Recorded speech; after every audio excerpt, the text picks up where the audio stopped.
Hello, it's Alex Bruce from Toolstop. This is another video in our how-to series, and in this particular occasion it's how to replace the brushes in a Bosch 36 volt battery drill. This is a Bosch 36 volt drill.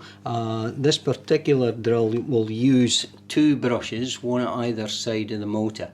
To gain access to these, you remove this flap here. There is no need at this point to remove the casing of the drill. If we take off the screw, this comes up. On the opposite of the drill we have the same one, so you have a left and a right side, if you wish, brush. These provide current, and this particular one it's somewhat erratic because the brushes require replacing. Prior to replacing the brushes, it's always a good idea to remove the power. Once you've removed the power, in this drill it's fairly simple to remove the brushes.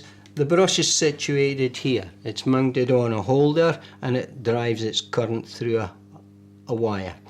The brush itself, you just ease out on the tabs on the brush and the brush will ease out.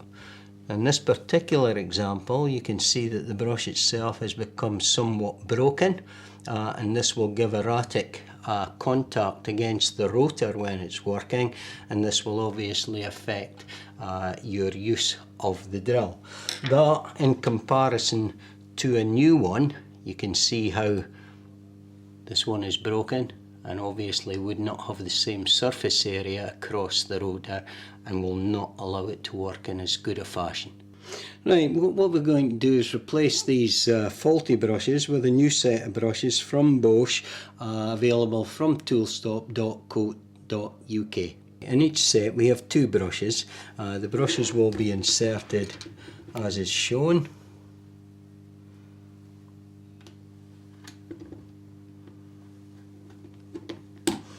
Once they push down, they make connection in there. That now holds the brush in place. This allows it to produce tension. Both brushes now being held will be pushing against the rotor, and that should allow current to flow in the motor in the direction governed by the direction switch, and the amount of current flow by the amount of pressure that is put on the main on-off switch.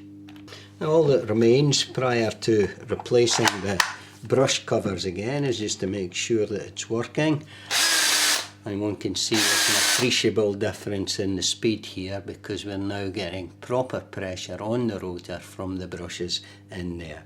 And as I mentioned before, at the top we have our two speeds, so we're operating at one speed and then the lower speed. So the lower speed is when we're operating at torque, the higher speed possibly when we're drilling into wood.